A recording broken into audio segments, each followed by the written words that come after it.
کچھ احکامات اور مسائل وہ بیان کرنے کی کوشش کریں گے۔ دعا ہے اللہ پاک ہمیں قرآن و سنت کے مطابق حق سچ بیان کرنے کی، سمجھنے کی، سننے کی توفیق عطا فرمائے۔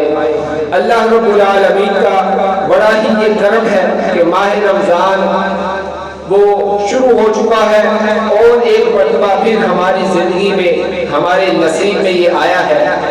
اس پر اللہ کا جس قدر شکر ادا کیا جائے اتنا ہی کم ہے۔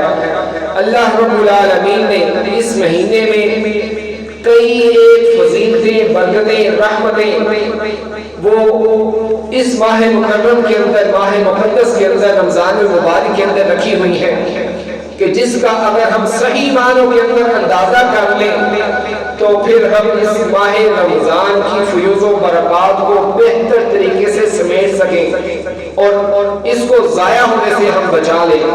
یہ ایک ایسا مہینہ ہے جس میں اللہ تعالیٰ جنت کے دروازوں کو کھول دیتے ہیں، جہنم کے دروازوں کو بند کر دیا جاتا ہے، یہاں تک کہ سرکش جنات اور شیاطین کو بھی باندھ دیا جاتا ہے، قید کر دیا جاتا ہے، تاکہ وہ اللہ کے بندوں کو اس طرح سے گمراہ نہ کر سکیں جس طرح عام دنوں کے اندر وہ لوگوں کو گمراہ کرتے ہیں۔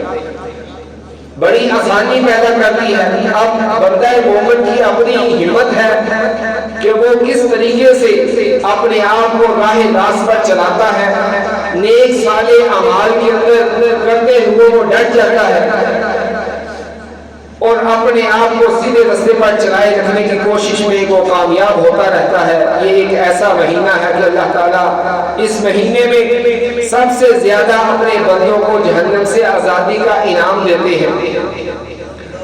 اسی طرح اللہ رب العالمین اس ماہ مقدس کے اندر اپنے بندوں کی وسیع بخشش اور مغفرت فرماتے ہیں، اور جو بندے اللہ کے حضور توبہ کرتے ہیں، استغفار کرتے ہیں، اللہ تعالیٰ ان کی توبہ کو، اس کے استغفار کو اور ان کی ہوئی اللہ کے حضور دعاؤں کو یقینی طور پر قبول فرماتے ہیں۔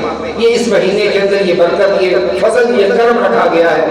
اسی طرح یہ ایک ایسا عظیم الشان مہینہ ہے کہ اس کا پا لینا یہ کسی بہت بڑی نعمت سے کم نہیں ہے۔ اس کی نعمت کا اور اس کی قدر و منزلت کا اندازہ ہم اس بات سے بھی لگا سکتے ہیں کہ ہمارے پہلے سلف صالحین، ائمہ محدثین، فقہائے کرام، علماء دین، نیک صالحین، اللہ کے بزرگ بندے وہ ماہ رمضان کے آنے سے 6 مہینے پہلے ہی دعائیں شروع کر دیتے، اے اللہ ہمیں ماہ رمضان نصیب فرمانا۔ 6 مہینے پہلے کتب کے اندر یہ بات لکھی ہے۔ ائمہ دین کا، بزرگان دین کا یہ عمل ہوتا تھا، ان کا یہ طریقہ ہوتا تھا، 5-5، 6-6 مہینے پہلے ہی وہ اللہ سے دعائیں مانگتے، اللہ ہمیں ماہ رمضان ہماری زندگی کے اندر نصیب فرما۔ اور پھر جب ان کو رمضان المبارک کا مہینہ میسر آتا تو پھر وہ ڈٹ کر اللہ کی عبادت کرتے، کثرت کے ساتھ نوافل پڑھتے، روزے رکھتے، تلاوت قرآن سے وہ اپنے آپ کو کبھی بھی فراغت نہ ڈالتے، دیگر تمام تر مصروفیات، تمام تر معاملات کو ختم کر دیتے یا ان کو بہت کم کر دیتے اور زیادہ سے زیادہ وقت مساجد کے اندر تلاوت قرآن پاک کے اندر نوافل پڑھنے میں، رکوع اور سجود کرنے میں وہ وقت گزارتے اور حالت روزہ کے اندر اللہ کے حضور کثرت سے دعائیں مانگتے، رات کو قیام اللیل کرتے، عبادت کرتے۔ یہ ان کا طریقہ کار تھا۔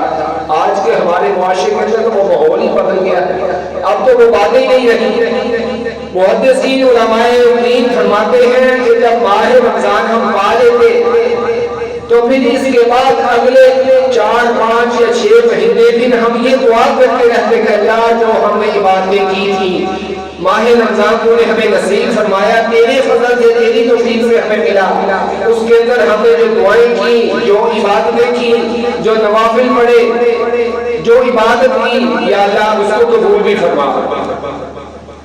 اتنے مہینے وہ بعد میں یہ بھی دعا کرتے رہتے کہ اللہ ہماری عبادتوں کو قبول فرما، ہماری نیکیوں کو ضائع ہونے سے بچا، ہمیں جہنم سے آزادی نصیب فرما، جنت کے اندر ہمارا داخلہ نصیب فرما۔ آج کے ہمارے مسلمان، آج کے ہمارے لوگ، ہم سب اس کے اندر شامل ہیں۔ 5-6 مہینے پہلے اس بات کی فکر کرنا وہ تو اب بڑی دور کی بات ہے۔ اب 1 مہینہ پہلے کی بھی ہمیں کوئی پرواہ نہیں ہوتی، بلکہ 1 ہفتہ رہ گیا، رمضان المبارک کی آمد ہے، ہمیں کوئی فکر نہیں، کوئی پرواہ نہیں، ہمیں کوئی خیال نہیں کہ ہم نے اپنی زندگی کی ترتیب بنانی ہے، اپنی عبادات کا، اپنے روزمرہ کی مصروفیات کا، معاملات کا شیڈول طے کرنا ہے، کس وقت ہم نے کیا کیا کام کرنے ہیں، اور زیادہ سے زیادہ وقت ہم کس طرح سے مسجد کے اندر اللہ کی عبادت میں قرآن پاک کو وقت دیتے ہوئے کیسے گزارے، اس کے لیے ہمیں کوئی فکر نہیں، کوئی پرواہ نہیں، کوئی پتہ ہی نہیں۔ بس دن گزر رہے ہیں، شب و روز گزر رہے ہیں، ایام گزر رہے ہیں، ماہ رمضان آیا، کوئی بات نہیں، پہلے بھی آتا تھا، کیا ہو گیا۔ یہ ہماری سوچ ہے، یہ ہماری فکر ہے۔ اس سے ہم اندازہ لگا سکتے ہیں کہ ہمیں دین کے ساتھ، اللہ اور اس کے رسول کی تعلیمات کے ساتھ کس قدر محبت ہے اور کس قدر نہیں ہے۔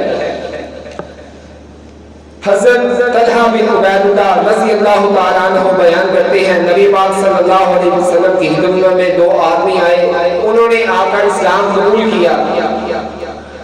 ایک بندہ اسی سال ماہ رمضان گزارا اس نے، اور اس سال اس کی شہادت ہو گئی، اور اس کے ساتھی جو دوسرا بندہ جو اس نے اس کے ساتھ ہی اسلام قبول کیا تھا، وہ اس سے اگلے سال تک زندہ رہا، اللہ کی عبادت کرتا رہا، اسے دوسری مرتبہ پھر ماہ رمضان نصیب ہوا۔ اس رمضان المبارک کے اندر اس نے ایک دعائیں کی، کثرت سے عبادت کی، روزے رکھے، اور دعا کا معاملات جو ماہ رمضان کے اندر ہوتے ہیں اس نے کیے، اگلے سال اس کی بھی وفات ہو گئی۔ حضرت طلحہ رضی اللہ تعالیٰ عنہ بیان کرتے ہیں کہ میں نے خواب کے اندر ان دونوں اپنے ساتھیوں کو دیکھا، پہلا بندہ جو وفات پایا شہید ہوا، شہید کے رتبے پر فائز ہوا، اللہ تعالیٰ نے اس کو جنت نصیب فرمائی، لیکن اس کا جو دوسرا ساتھی اس کے 1 سال کے بعد جا کر اپنی طبی موت مرا، وفات پایا، شہادت نہیں اسے نصیب ہوئی، وہ فوت ہو گیا۔ اب اس کو بھی جنت اللہ نے نصیب فرمائی، لیکن اس کے درجات پہلے بندے سے کئی گنا بلند تھے۔ جنت میں بہت بلندی پر، بہت بلند درجات پر اس کو فائز کیا گیا۔ میں نے یہ خواب دیکھا، صحابی رسول بیان کرتے ہیں، اپنے ساتھیوں کو بتایا تو ہم سب نے تعجب کا، حیرانی کا اظہار کیا کہ یہ کیسے ممکن ہو سکتا ہے، ایک شہید بندہ اس کو اتنا رتبہ، اس کا مقام ہے، اور بعد میں آنے والا وہ اس سے بھی بلند درجات پر کیسے پہنچ گیا۔ اس بات کا ہم نے تذکرہ پیارے نبی مکرم صلی اللہ علیہ وسلم کی خدمت اقدس میں کیا، اور جب ہم نے یہ بات کی تو نبی پاک صلی اللہ علیہ وسلم نے ارشاد فرمایا کہ تم اس بات پر کیوں حیران ہوتے ہو، کس بات کا تم تعجب کرتے ہو، الیس قد مات ھذا بعدہ سنۃ فادرک رمضان فصام، کیا تم نے نہیں دیکھا کہ جب دوسرا آدمی جو فوت ہوا ہے اس نے دوسرے سال جو زندہ رہا، اس نے اپنی زندگی میں ماہ رمضان کو پایا، اس رمضان المبارک کے اندر اس نے روزے رکھے، قیام اللیل کیا، کثرت سے تلاوت کی، ذکر اذکار کیے، بے حد اس نے دعائیں مانگی، بخشش و مغفرت کی۔ اس کا اگلا سال جو ماہ رمضان اس کو نصیب ہو گیا، اس ماہ رمضان کی اس قدر برکت تھی کہ اللہ تعالیٰ نے اس کو پہلے شہید کے رتبے سے بھی کئی گنا زیادہ بلند درجات پر جنت کے اندر فائز کیا، اور وہ درجات پہلے بندے سے دوسرے بندے کے درمیان اس قدر بلند تھے کہ جتنا زمین و آسمان کا فاصلہ ہے، اس قدر بلندی پر پہنچا۔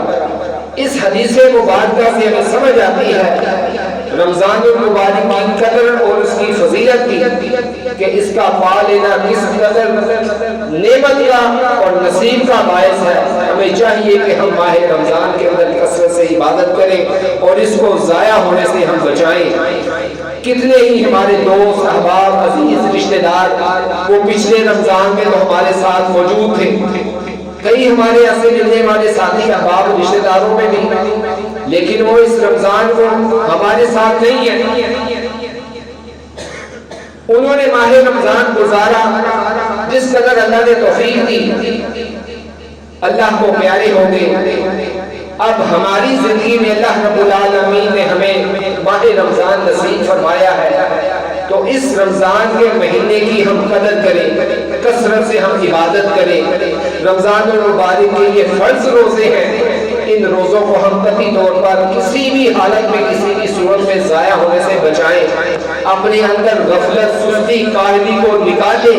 یہ ایک مہینہ ہے ماہ رمضان کا، جو مومن بندے کے لیے اس کی تربیت کا معاملہ ہے، اس کے لیے یہ روحانی ایک ورکشاپ ہے، روحانی تربیت ہے اس کے لیے کہ اس کے اندر وہ اپنے روحانیت کو مضبوط کرے، اپنے آپ کو بہتر کرے، اپنے اندر جو کمی کوتاہی ہے، جو نافرمانیاں، جو دیگر برائیاں ہیں جو ہمارے اندر پیدا ہو چکی ہیں، ان کو اس رمضان کے مہینے کے اندر ہم صاف کریں، بہتر کریں، اور مضبوط ہو کر اگلے 11 مہینے ہم اپنے نفس کا بھی اور شیطان کا بھی مقابلہ کرنے کے قابل ہو سکیں، اور رب کی عبادت کے لیے جو ہم نے ایک ترتیب بنائی ہے اسی ترتیب کو ہم قائم اور دائم رکھیں۔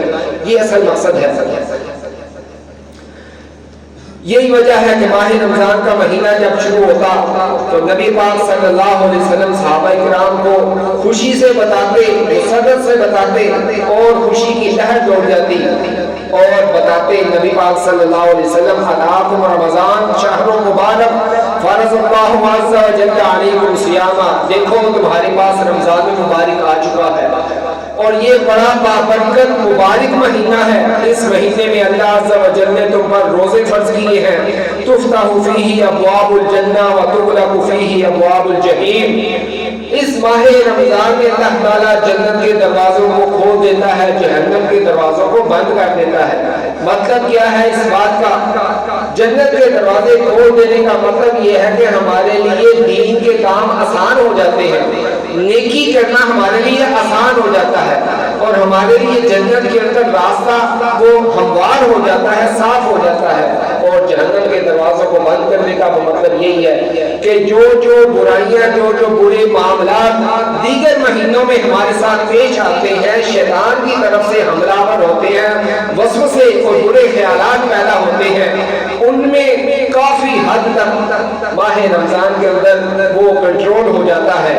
اللہ رب العالمین بھی شیاطین کو، جنات کو باندھ دیتے ہیں۔ اب بندے کی اپنی ہمت میں ہے کہ وہ کتنی توفیق اللہ سے حاصل کرتا ہے اور کس قدر وہ مضبوط ہو کر اس رمضان کو گزارتا ہے، اور اللہ کی عبادت کرتے ہوئے اپنے آپ کو جہنم سے بچا لیتا ہے۔ نبی پاک صلی اللہ علیہ وسلم نے فرمایا خیر من الف شہر، اس مہینے کے اندر ایک ایسی رات ہے جو 1000 مہینوں کی راتوں سے، عبادات سے بھی وہ افضل ہے اور بہتر ہے۔ من حرم خیرا فقط حرم، جس نے اس کو ضائع کر دیا پس یقیناً وہ اس مہینے سے اور اس کی برکت سے، اس کی فضیلت سے محروم رہ جائے گا۔ ماہ رمضان المبارک کی آمد کے ساتھ ہی کئی ایک مسائل ہیں جو ابتدا کے اندر ہمیں سمجھ لینے چاہیے۔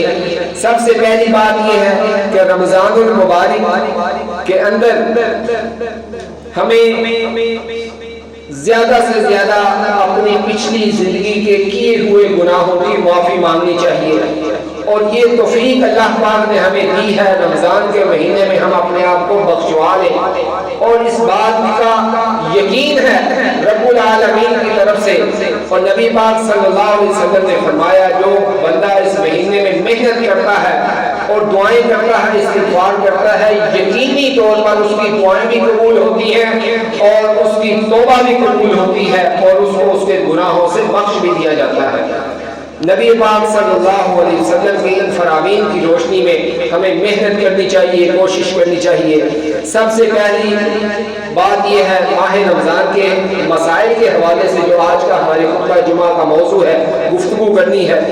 جب رمضان المبارک کا چاند نظر آئے تو سب سے پہلے چاند دیکھنے کی ہم دعا پڑھیں، اور اس دعا کے اندر بڑی برکت ہے، بڑی فضیلت ہے۔ نبی پاک صلی اللہ علیہ وسلم نے ارشاد فرمایا کہ جب رمضان کا چاند دیکھو یا کسی بھی اسلامی مہینے کا چاند دیکھو تو اس چاند کے طلوع ہونے پر تم اللہ کا شکر ادا کرو. اللہ نے تمہیں زندگی دی اور ایک اور مہینہ تمہاری زندگی کے اندر آیا, پھر تم امن کی, سلامتی کی, خیر کی, برکت کی دعائیں کرو اور اللہ سے ہر وقت عبادت کی توفیق مانگتے رہو. دعا کیا ہے؟ اللہم احلہ علینا بالامن والایمان والسلامۃ والاسلام ربی وربک اللہ. الفاظ کی تھوڑی سی تبدیلی کے ساتھ کئی ایک روایات ہیں, مطلب دونوں کا ایک ہی ہے. فرمایا ہے اللہ اس چاند کو ہمارے لیے امن والا, ایمان والا, خیر والا, برکت والا اور سلامتی والا ہمارے لیے بنا دے, اور چاند کو ہمارے لیے اسلام کے مطابق طلوع فرما. اور اے چاند تو بھی جانتا ہے تیرا اور ہمارا رب ایک ہی ہے. اس دعا کے پڑھنے کی برکت سے محدثین فرماتے ہیں, علماء دین فرماتے ہیں کہ اس بندے کے لیے وہ پورا مہینہ وہ بڑی آسانی کا معاملہ بن جاتا ہے, اس کے لیے خیر و برکت کا باعث بن جاتا ہے. اگر دعا ہم نے نہیں پڑھی تو ہم اس دعا کو سیکھیں, یاد کریں اور پڑھ لیں. اور باقی بھی جو اسلامی مہینے شروع ہوتے ہیں ان مہینوں میں ابتدا میں ہم اس دعا کو پڑھیں تو یقینی بات ہے کہ اللہ رب العالمین ہمارے لیے پورا مہینہ امن والا, ایمان والا اور خیر اور سلامتی والا بنا دے گا. اس کے بعد رمضان المبارک کا چاند دیکھ کر ہمیں روزہ رکھنا چاہیے. نبی پاک صلی اللہ علیہ وسلم کی حدیث ہے صوموا لرؤیاہ وافطروا, کہ جب تم چاند کی رویت کو اس کو دیکھو تو روزہ افطار کرو, اور چاند کو ہی جب تم دیکھو اگلے مہینے کا جب طلوع ہو تو پھر اپنے روزوں کو مکمل کر لو. روزے کے لیے ایک اہم بات جو ہے وہ نیت کرنا ہے. نیت کے لیے ہمیں کیا کرنا چاہیے؟ فرض روزوں کے لیے رات کو طلوع فجر سے پہلے روزے کی نیت کرنا یہ لازمی ہے اور ضروری ہے. سیدہ حفصہ رضی اللہ تعالی عنہ ام المومنین وہ بیان کرتی ہیں نبی پاک صلی اللہ علیہ وسلم نے ارشاد فرمایا من لم یبیت الصیام قبل الفجر فلا صیام له, جس نے فجر سے پہلے روزے کی نیت نہ کی تو اس کا روزہ نہیں ہے. اور یہ شرط فرض روزے کے لیے ہے. نفلی روزے جو بعد کے مہینوں میں ہوتے ہیں ان کے لیے یہ شرط نہیں ہے. آپ دن کے وقت اٹھے ہیں, ابھی آپ نے کچھ کھانا پینا نہیں کھایا تو آپ اس وقت بھی اپنی نیت کر سکتے ہیں کہ چلو ابھی کچھ کھایا پیا نہیں ہے, ناشتہ بھی نہیں کیا, چلو آج کا روزہ ہے, روزہ رکھ لیتے ہیں. روزے کی نیت کر لی تو اس وقت آپ کی وہ نیت ہو جائے گی, لیکن یہ نفلی ہے. فرض روزوں کے لیے ضروری ہے کہ طلوع فجر سے, فجر کی نماز سے پہلے آپ اپنی نیت کر لیں کہ صبح کا روزہ ہے اور وہ میں نے رکھنا ہے. اگر نیت نہیں کی, ارادہ نہیں ہے تو پھر آپ کا وہ روزہ نہیں ہوگا. اور نیت کے لیے دل کا ارادہ ہی ضروری ہے. زبان سے الفاظ ادا کرنا یہ کسی بھی سنت طریقے سے ثابت نہیں ہے, کسی بھی حدیث سے یہ ثابت نہیں ہے. دل کا ارادہ کر لینا کہ بس یہ میرا صبح کا روزہ ہے, اگلا میرا روزہ ہے, میں نے روزہ رکھنا ہے, بس یہ ارادہ ہی کافی ہے. روزہ رکھنے کی نیت کے جو الفاظ نبی کریم صلی اللہ علیہ وسلم سے ثابت ہیں وہ الفاظ کچھ بھی نہیں ہے, بس دل کا ارادہ ہے. لیکن عام طور پر جو ہمارے معاشرے میں جو الفاظ رواج پا گئے ہیں اور عمومی طور پر کیلنڈروں کے اوپر لکھے ہوتے ہیں وَبِصَوْمِ غَدٍ نَوَيْتُ مِنْ شَهْرِ رمضان, ان الفاظ کی, ان جملوں کی صحیح حدیث تو دور کی بات, کسی کمزور اور ضعیف روایت کے اندر بھی ان الفاظ کی کوئی صورت ہی نہیں ہے. یہ الفاظ ہمیں کسی بھی حدیث سے نہیں ملتے, بس ایسے ہی معاشرے کے اندر مشہور ہو گئے ہیں اور کیلنڈروں پر, کتابوں پر, مختلف جگہوں پر یہ لکھے جاتے ہیں. اس کا اگر ہم ترجمہ سمجھے تو بھی ہمیں پتہ چلتا ہے کہ یہ الفاظ بالکل بے بنیاد ہیں, بس مشہور ہو گئے ہیں, ہمیں اس سے بچنا چاہیے. وَبِصَوْمِ غَدٍ نَوَيْتُ مِنْ شَهْرِ رمضان, شہر رمضان, رمضان المبارک کے مہینے کا جو کل کا روزہ ہے میں اس کل کے روزے کی نیت کرتا ہوں. روزہ آج رکھنا ہے, نیت ہم کل کے روزے کی کر رہے ہیں. اسی طرح اگر ہم دیکھیں آخری رمضان المبارک کا آخری روزہ, وہ آخری روزہ گزرے گا تو نیت ہم نے اگلے دن کی کرنی ہے, اگلے دن تو روزہ ہی نہیں ہوگا. تو یہ کل کا روزہ ومن شہر رمضان, یہ نیت کے ساتھ بھی یہ سارے الفاظ خراب ہیں. ان الفاظ سے, اس نیت کے الفاظ سے ہمیں بچنا چاہیے, پرہیز کرنا چاہیے. نیت کے لیے فقط دل کا ارادہ ہے, کوئی الفاظ کسی صورت کے اندر وہ قرآن و سنت سے ثابت نہیں ہے۔ سحری کے احکامات کے حوالے سے بعض لوگ سحری کرنا ضروری نہیں سمجھتے، یہ بھی ایک بڑی عجیب ہمارے اندر یہ بات چل نکلی ہوئی ہے۔ بس ہماری سستی اور غفلت کی بنا پر عمومی طور پر ہمارا یہ معاملہ بن چکا ہے کہ ہم رات دیر تک جاگتے رہتے ہیں، رات دیر سے سوتے ہیں، اور صبح فجر کی نماز بھی ہم سے ادا کرنا مشکل ہو جاتا ہے، اور جب رمضان کا مہینہ آتا ہے تو پھر بڑی تنگی اور مشکل ہوتی ہے۔ دیر سے سونا، دیر تک جاگتے رہنا، پھر بھوک لگ جاتی ہے تو پھر عموماً کیا کرتے ہیں لوگ، کھانا گھنٹہ ڈیڑھ گھنٹہ پہلے ہی کھا لیتے ہیں، ہم کہتے ہیں چلو جی ہماری سحری ہو گئی۔ ایسا کرنا ٹھیک نہیں ہے، سنت سے یہ ثابت نہیں ہے۔ پھر یہ بھی ہے کہ سحری کے لیے ہم اٹھے ہیں، ابھی کافی وقت پڑا ہے اذان ہونے کے لیے، آدھ گھنٹہ پہلا، پونا گھنٹہ پہلا یا 15-20 منٹ پہلے ہی ہم سحری کھا کے آرام سے بیٹھ گئے ہیں، یہ بھی طریقہ سنت سے ثابت نہیں ہے، صحیح طریقہ نہیں ہے۔ نبی پاک صلی اللہ علیہ وسلم نے ارشاد فرمایا کہ جب سحری کے لیے تم سحری کھانا شروع کرو تو نماز فجر کی اذان کے قریب قریب تمہارا وقت ہونا چاہیے، ادھر تمہارے کھانے کے آخری لقمے ہوں اور ادھر فجر کی اذان شروع ہو چکی ہو۔ درمیان میں زیادہ وقفہ، زیادہ لمبا ٹائم نہیں رکھنا چاہیے، قریب قریب رکھنی چاہیے اپنی سحری کھانے کے جو اوقات ہیں اس کو اذان سے بالکل قریب قریب رکھے۔ تو یہ ایک سنت طریقہ ہے، اگر ہم اس کو گھنٹہ پہلے، آدھ گھنٹہ پہلے کھا کے بیٹھ جائیں تو یہ سنت سے ثابت نہیں، یہ سنت طریقہ مناسب نہیں ہے۔ اسی طرح نبی پاک صلی اللہ علیہ وسلم نے فرمایا سحری کھایا کرو کہ سحری کے کھانے کے اندر بڑی برکت ہے۔ ہم عمومی طور پر رات کا کھانا کھا کے وہی نیت کر لیتے ہیں، اس طرح بھی دیکھنے میں آیا ہے، لیکن سحری کا ہم کھانا نہیں کھاتے، جبکہ نبی صلی اللہ علیہ وسلم نے فرمایا کہ سحری کا کھانا ضرور کھاؤ، چاہے تم پانی کا ایک گھونٹ ہی پیو۔ سحری کا کھانا یہ باعث برکت ہے، اس کے اندر برکت ہی برکت ہے، اور اس کا چھوڑنا یہ باعث حسرت ہے۔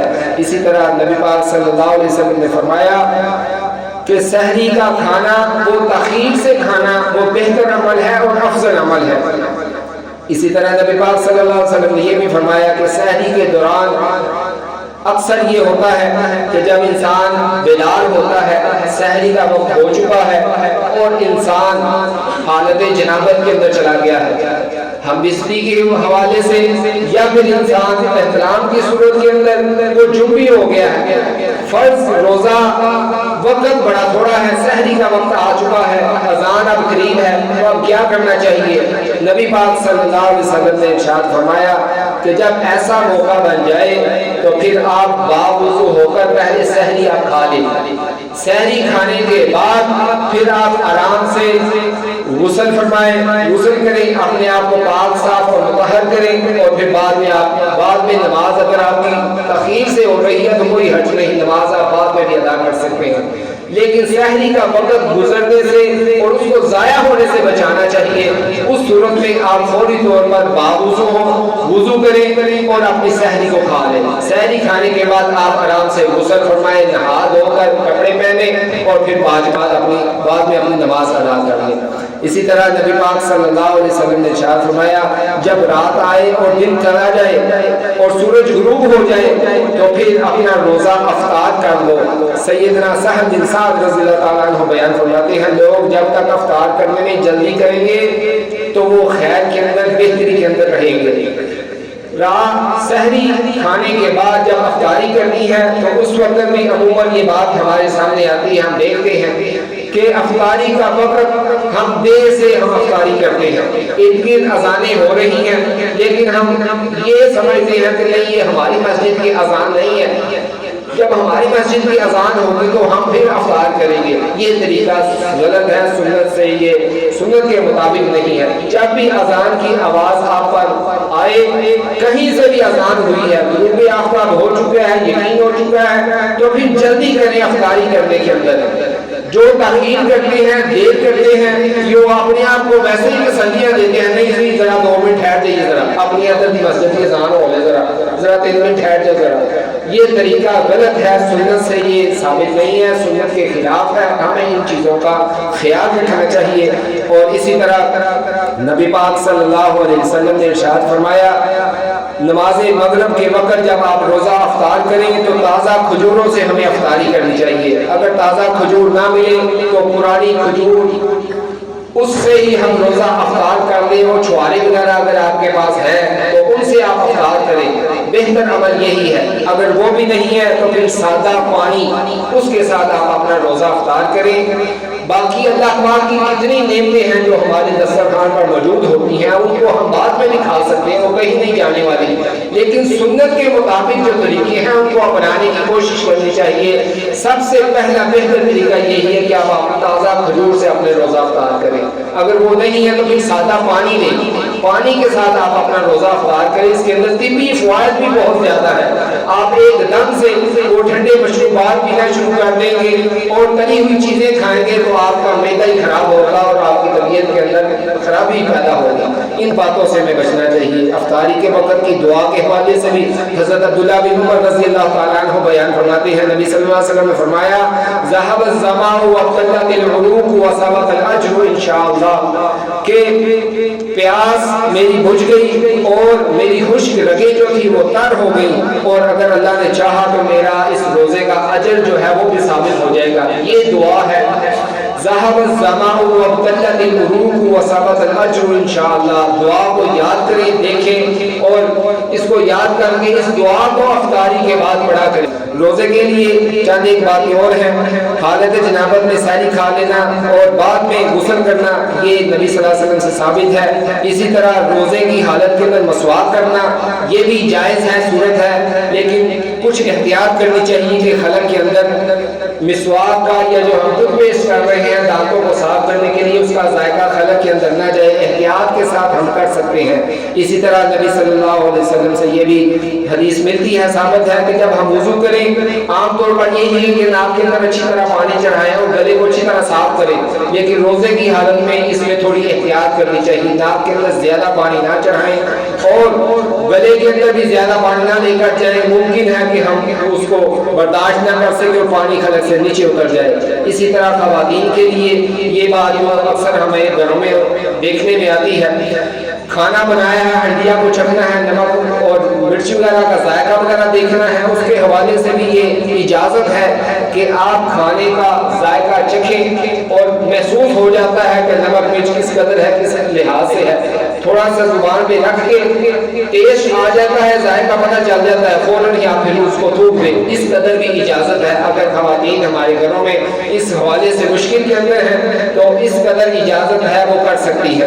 اسی طرح نبی صلی اللہ علیہ وسلم نے فرمایا کہ روزے کی حالت میں آنکھ کے اندر خرابی ہے تو آپ سرما وغیرہ ڈال سکتے ہیں، اور اسی طرح وہ کوئی دوائی وغیرہ ہے اس کے قطرے بھی آپ آنکھوں کے اندر ڈال سکتے ہیں.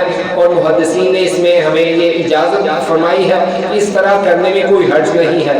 اسی طرح یہ ہے کہ رمضان کا مہینہ فرض روزہ ہے، وقت آگے چلا جا رہا ہے، 2 باتیں ہیں. رمضان کا مہینہ روزہ رکھا ہوا ہے، روزے کے حالت کے اندر ہمیں اچانک بھول گیا، یاد ہی نہیں رہا، پانی سامنے آیا، وہ چیز سامنے آئی کھانے پینے کی، ہم نے اٹھا کر کھا لی. بعد میں ایک دم خیال آیا میرا تو روزہ تھا، بھول کر کچھ کھا لیا، کچھ پی لیا، تو یاد رکھیں آپ کا روزہ ضائع نہیں ہوگا. فوری طور پر آپ اللہ سے دعا کریں. نبی صلی اللہ علیہ وسلم نے فرمایا کہ اس سلسلے میں اس کا روزہ ضائع نہیں ہوگا، بلکہ وہ اللہ کی طرف سے اس کے لیے تھا کہ اللہ نے اس کو کھلایا اور اس کو پلایا، وہ اپنے روزے کو ضائع نہ کرے. یہ چند ایک باتیں تھیں جن کا سمجھنا جاننا ہمارے لیے ابتدا کے اندر ہی ضروری تھا. دعا ہے اللہ پاک ہمیں ان باتوں کو سمجھنے کی اور اچھے طریقے سے، بہتر طریقے سے رمضان المبارک کو گزارنے کی اللہ ہمیں توفیق عطا فرمائے. اللہ پاک ہمارے لیے بخشش کا، مغفرت کا ذریعہ بنائے اس ماہ رمضان کو، اور کثرت سے ہم عبادت کر سکیں اور جنت کے اندر ہمارا داخلہ نصیب ہو سکے. وآخر دعوانا الحمدللہ.